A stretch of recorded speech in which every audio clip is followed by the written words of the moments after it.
రాష్ట్రంలో ఉన్న భూములు అమ్ముకునే పనిలో సీఎం రేవంత్ రెడ్డి ఉన్నారని మాజీ మంత్రి వేముల ప్రశాంత్ రెడ్డి విమర్శించారు. తెలంగాణ రాష్ట్రాన్ని ధ్వంసం చేస్తున్నారని మండిపడ్డారు. కామారెడ్డి జిల్లా సదాశివనగర్ మండల కేంద్రంలో మాజీ ఎమ్మెల్యే జాజాల సురేందర్తో కలిసి మీడియాతో మాట్లాడారు. బీఆర్ఎస్ అధినేత కేసీఆర్ ఆదేశాల మేరకు ఈ నెల 27న వరంగల్లో నిర్వహించే సభను విజయవంతం చేద్దామని పిలుపునిచ్చారు. ప్రతి గ్రామం నుంచి కార్యకర్తలు వచ్చి సభను సక్సెస్ చేయాలన్నారు. సభకు వెళ్లే ముందు బీఆర్ఎస్ పార్టీ జెండాలను ఎగురవేసి బయలుదేరాలని కోరారు. బీఆర్ఎస్ పార్టీ తెలంగాణ ప్రజల పార్టీ, తెలంగాణ ప్రజల సంక్షేమం కోసం ఏర్పడిన పార్టీ అని స్పష్టం చేశారు. 10 ఏళ్ల పాలనలో తెలంగాణను దేశంలో మొదటి స్థానంలో నిలిపిన నాయకుడు కేసీఆర్ అని వివరించారు. ఒక్కటి కూడా సక్రమంగా మలగాలి.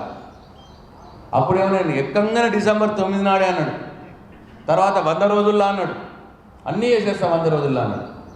ఇలా 500 రోజులైంది, ఒక్కటి కూడా చక్కగా అమలయ్యే పరిస్థితి లేదు, అన్నీ ఎగవేతలే. కాబట్టి మనం ఈ వరంగల్ సభ స్ఫూర్తిగా తీసుకొని మొత్తం మనం కేసీఆర్ సైనికులుగా ప్రతి గ్రామంలో తయారై ఎక్కడికక్కడ కాంగ్రెస్ పార్టీ నాయకుల్ని కార్యకర్తల్ని నిలదీయాల ప్రజల కోసం. ప్రతి ఒక్క గ్రామంలో ప్రతి ఒక్క టీఆర్ఎస్ పార్టీ కార్యకర్త కేసీఆర్ సైనికులుగా తయారు కావాలి. ప్రజల కోసమే, మన కోసం కాదు. టీఆర్ఎస్ పార్టీ ఉన్నదే తెలంగాణ కోసం, తెలంగాణ ప్రజల కోసం. వేరే పార్టీలకు ఒక గేమ్, రాజకీయాలంటే వాళ్ళకి వ్యాపారం, గేమ్. కానీ టీఆర్ఎస్ పార్టీకి, కేసీఆర్కు రాజకీయాలు ఒక టాస్క్. మన అంతిమ లక్ష్యం తెలంగాణ కోసమే. మనం పుట్టిందే టీఆర్ఎస్ పార్టీ తెలంగాణ కోసం, తెలంగాణ ప్రజల కోసం. కాబట్టి ఇది చారిత్రాత్మక అవసరం.